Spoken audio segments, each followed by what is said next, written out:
அன்பான தேவ பிள்ளையே, ஆண்டவராகிய இயேசு நாமத்தில் அன்பின் வாழ்த்துக்கள். லேவியராகமம் 26 அதிகாரம் 5 வசனம் சொல்லுகிறது, உங்கள் அப்பத்தை திருப்தியாக சாப்பிட்டு உங்கள் தேசத்தில் சுகமாய் குடியிருப்பீர்கள்.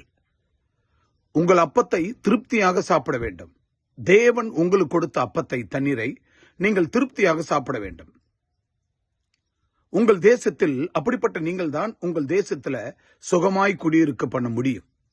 எனவே அன்பான தேவ பிள்ளையே, ஒரு விசை கூட இந்த நாளிலும் தேவ கர்த்தர் உங்களுக்கு சொல்லுகிற இந்த வாக்குத்தத்தத்தை யோசித்து பாருங்கள், தியானித்து பாருங்கள்.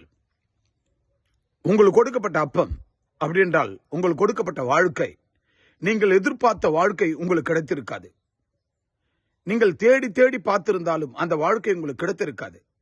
ஆனால் கிடைத்த வாழ்க்கையை சந்தோஷமாய் நீங்கள் அந்த வாழ்க்கையை நடத்துங்கள்.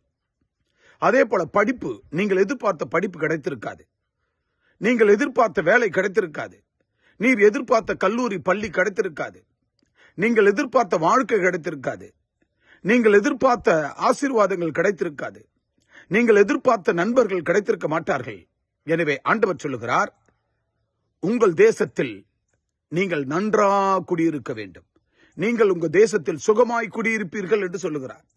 உங்களுக்கு கொடுக்கப்பட்ட வீடு, இன்னைக்கு எந்த நிலையில் இருக்கிறீர்களோ அந்த வீட்டை நீங்கள் சந்தோஷமாக அந்த வீட்டில் குடியிருக்க செய்யுங்கள்.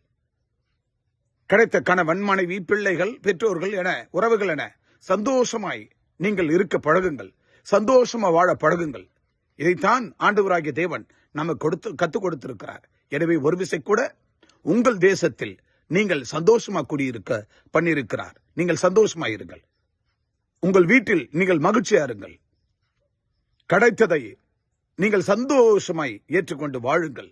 இதைத்தான் கர்த்தர் லேவியராகமம் 26:5 சொல்லியிருக்கிறார். எனவே ஆண்டவராகிய தேவன் நம்ம கொடுத்த அத்தனையும் நாம் சந்தோஷமாய் ஏற்று, மகிழ்ச்சியாய் ஏற்று, மகிழ்ச்சியோடு சந்தோஷத்தோடு வாழ கற்றுக்கொள்ள வேண்டும். எனவே கர்த்தராகிய தெய்வம் உங்களை ஆசீர்வதிப்பாராக. God bless you.